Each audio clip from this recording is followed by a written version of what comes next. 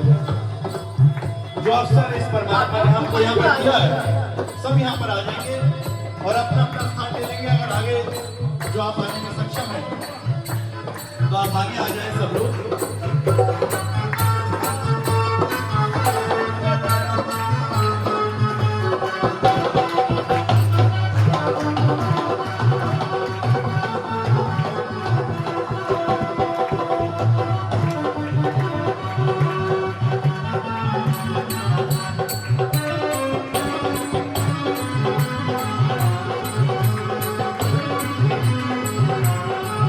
मेरे बाके बिहारी लालो, मेरे बाके बिहारी लाल, कृपया ना करियो शिकार। नजर तुम्हें लग जाएगी, नजर तुम्हें लग जाएगी, प्यारे नजर तुम्हें लग जाएगी। मेरे बाके बिहारी लालो, मेरे बाके बिहारी लाल,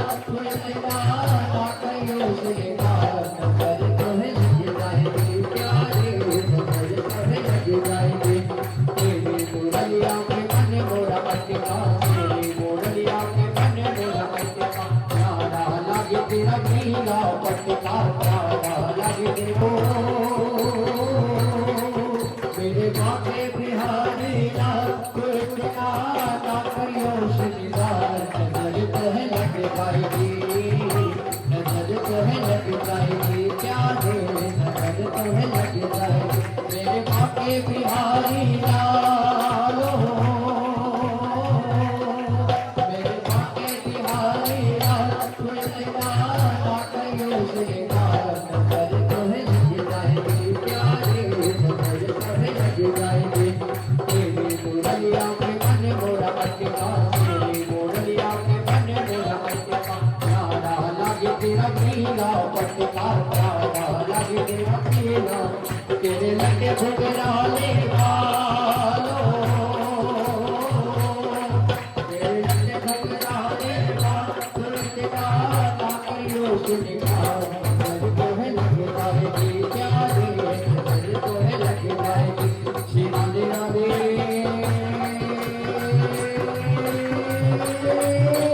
राधे राधे रखन चल आएंगे बिहारी, राधे राधे रखन चल आएंगे बिहारी। तो आएंगे बिहारी वाले आएंगे पुरारी, आएंगे बिहारी वाले आएंगे पुरारी। श्री राधे राधे,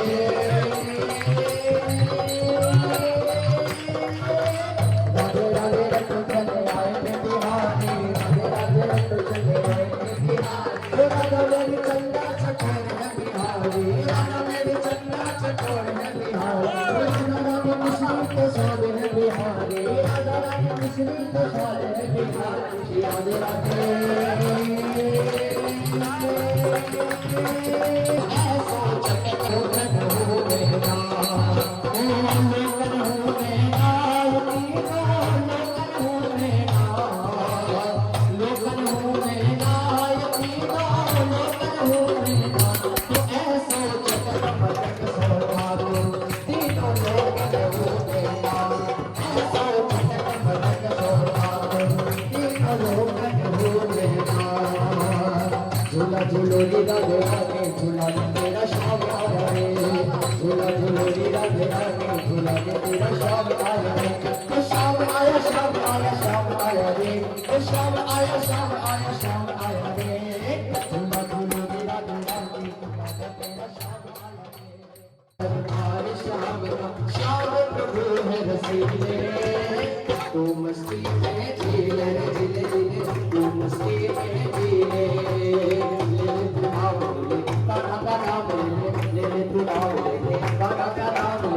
काना की कृपा जिसमें हो जाए, बाबा की कृपा जिसमें हो जाए, बहुत जुड़ाए बहुत जुड़ाए बहुत जुड़ाए।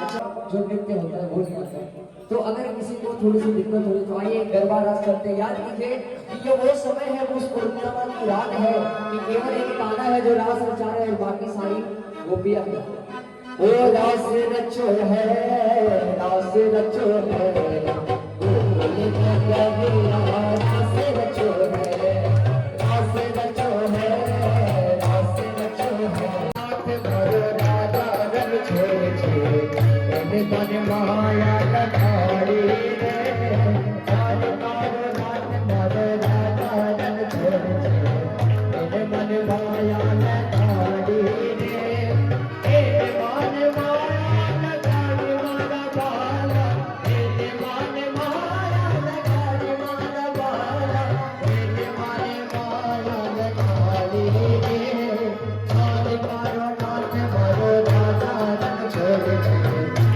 मन माया लखाड़ी रे नाथ भरो राधा रंग छोड़ छोड़ मन माया लखाड़ी पंखीरा ओ पंखीरा पंखीरा ओ पंखीरा पंखीरा तेरी जज बाबा घर रे पंखीरा तेरी जज बाबा घर रे नारी में कई छोटे रुझे कर को न मेरे नारी में कई छोटे रुझे कर को न मेरे तुझे वाली कल्याणी मानी माया जानो ना जग माया तू तो काली कल्याणी मानी माया जानो ना जग माया तू तो अगतार ढूंढ भर नारी भाई माया जानो ना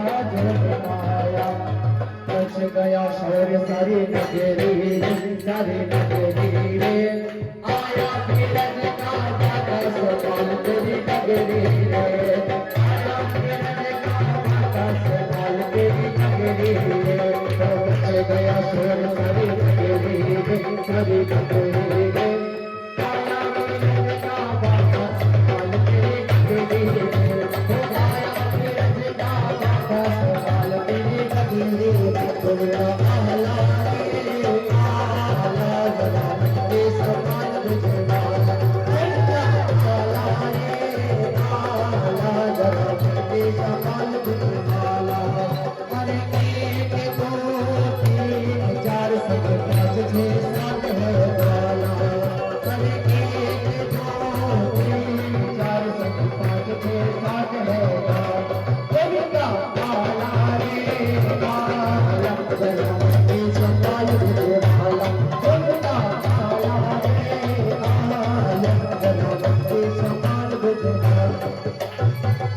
और मात्र 2 मिनट राजस्थान की ओर चलिए हाँ मात्र 2 मिनट से बरोड़ी राधा रानी लागे रानी लागे तुम्हारे कहो मारो जगना जीवन रानी लागे तुम्हारे कहो मारो जगना जीवन रानी लागे अगला रे पायल रानी जय माता रे छुड़लो अगला रे पायल रानी जय माता रे छुड़लो कन्हैया कन्हैया कन्हैया छुड़ना के डरना के डरना के डरना कन्हैया छुड़ना के डरना के डरना के डरना तुम्हारे लमकाने का झलकी की लागे तुम्हारे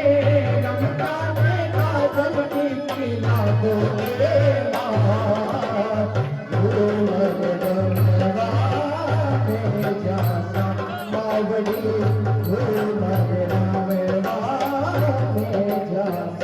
तुम्हारी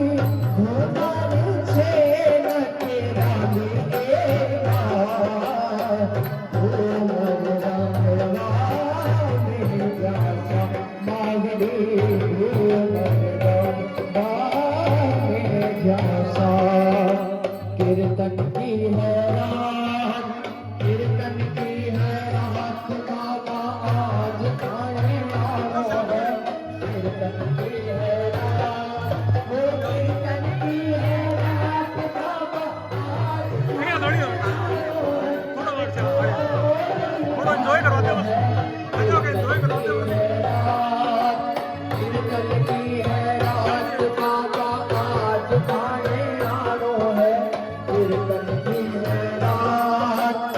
दीनानाथ मेरी बात शादी को तेरे से दीनानाथ मेरी बात शादी को तेरे से आखिरी चूड़ा बाबा झांसी तक तेरे से जमुना जी के नारी नारी राधा डोरी डोरी जमुना जी के नारी नारी राधा डोरी डोरी ओ वृंदावन में धूम मचावे बरसाने की छोरी वृंदावन में धूम मचावे बरसाने की छोरी ब्रिज भाव राधे झूठो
आज मिथिला नगरिया निहाल सखिया शादो दुल्हा में बड़का कमाल सखिया शादो दुल्हा में बड़का कमाल सखिया आज मिथिला नगरिया निहाल सखिया आज मिथिला नगरिया निहाल सखिया शादो दुल्हा में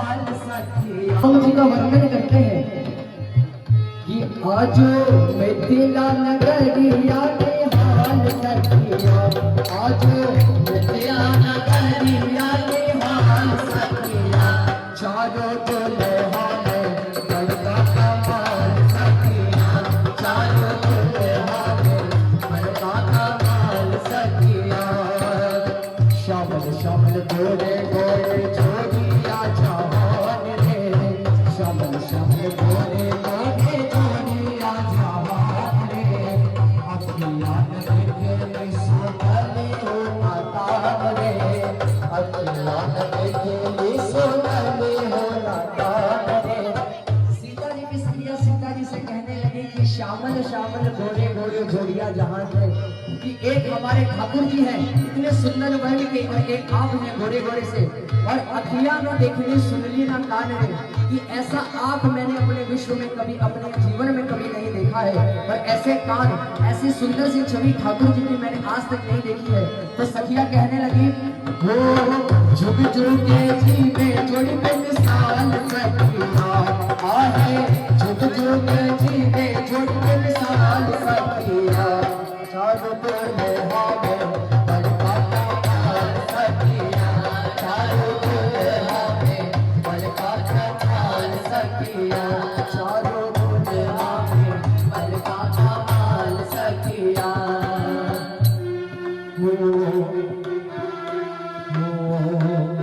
और जब राम जी का आगमन हो जाता है तो जितने जनकपुर के वासी है वो कहने लगते हैं वो जनकपुर में जनकपुर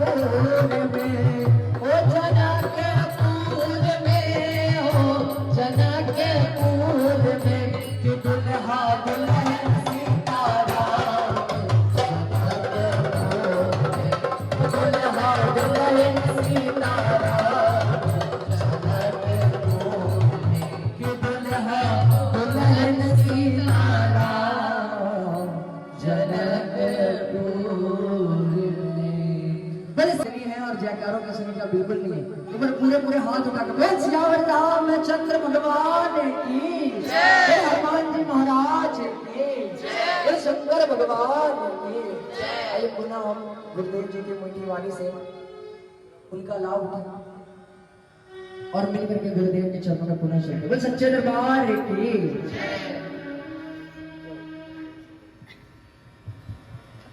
जैसा कि हमने पूर्व इस बात को समझा था, ये तो केवल एक प्रसाद है और प्रसाद की सुंदरता ये है कि प्रसाद मांगा नहीं जाता, प्रसाद प्राप्त होता है। और ये जो एक सुंदर वातावरण बना, एक भक्ति रस का, भक्तिमय तारकेश्वर धाम, ये पावन भूमि जो अपने आप में ही शिवमय है, और जहां शिव है वहां भक्ति है, वहां प्रेम है, वहां सौंदर्य है, वहां नृत्य है। इसलिए उनका एक रूप नटराज भी है। बहुत धन्यवादी हैं वे जो यहां पर आ पाए। धन्यवाद है उन सभी लोगों का जिनके सहयोग से आज हम यहां पर बैठ पा रहे हैं। धन्यवाद है उस आत्मा की प्रेरणा का जिसके माध्यम से हम इस स्थान पर बैठ पा रहे हैं। कुछ क्षण के लिए हम मौन में बैठेंगे और उसके बाद फिर हम प्रसाद ग्रहण करने के लिए आएंगे। आंख बंद करके पूरी तरह से शांत भाव से बैठ जाएंगे ध्यान मुद्रा में।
Oh